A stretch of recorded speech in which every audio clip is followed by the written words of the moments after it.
So normally at this time of the year with my fifth years, I get them to do the ordinary level assignment as practice for next year, and I tend to do it on Google Slides, give them an A3 template, and basically let them work away and give them feedback. Now, since I've discovered Brisk, I've found a very, very easy way to give continual feedback as they work along. So what I've tended to do is, for each output, I create a rubric for that output, and each evening, as it's on their Google Classroom, I just use the rubric and give them feedback on any updated work they have. So to create the rubric for the feedback, I'm just going to my DCG folder and new Google Doc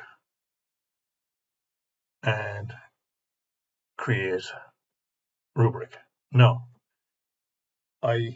rubric British English, and it's fifth year, so I'm going to use 11th grade standard. Now, to make sure this works, I have run one previously. Now, my prompt is made up from what I've put into the prompt is I've put in the brief that they were given in part A.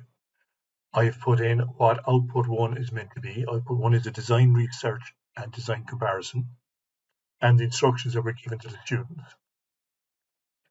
And I've asked it to create a rubric that will give students back on output one only, based on the brief and the instructions for output one.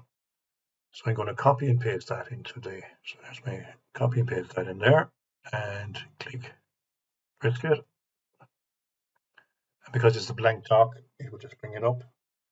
And as any of you have watched videos before, you know this will go through this quickly, and then it will set it up in a tabular form. Right, so you would proofread that to make sure that everything is correct. Give it a title, and given it a title, and any of you that have watched before will know that you have to use it as a PDF. So you download it as a PDF.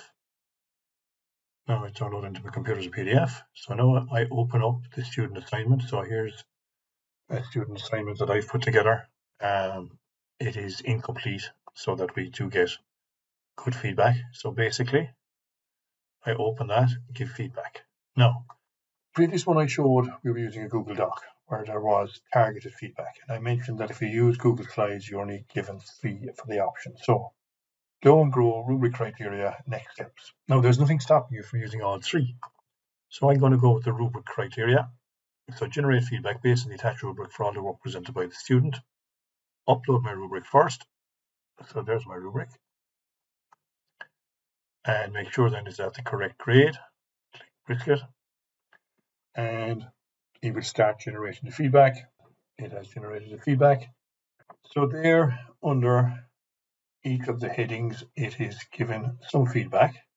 Now, you can ask it to make it longer, you can ask it to make it shorter, copy it all. Now, I know that if I put this into a Google slide, it's going to go way down. So what I would tend to do is go back here and basically new Google Doc and paste it into that, right? And then share that with a particular student. So you could share that with a student,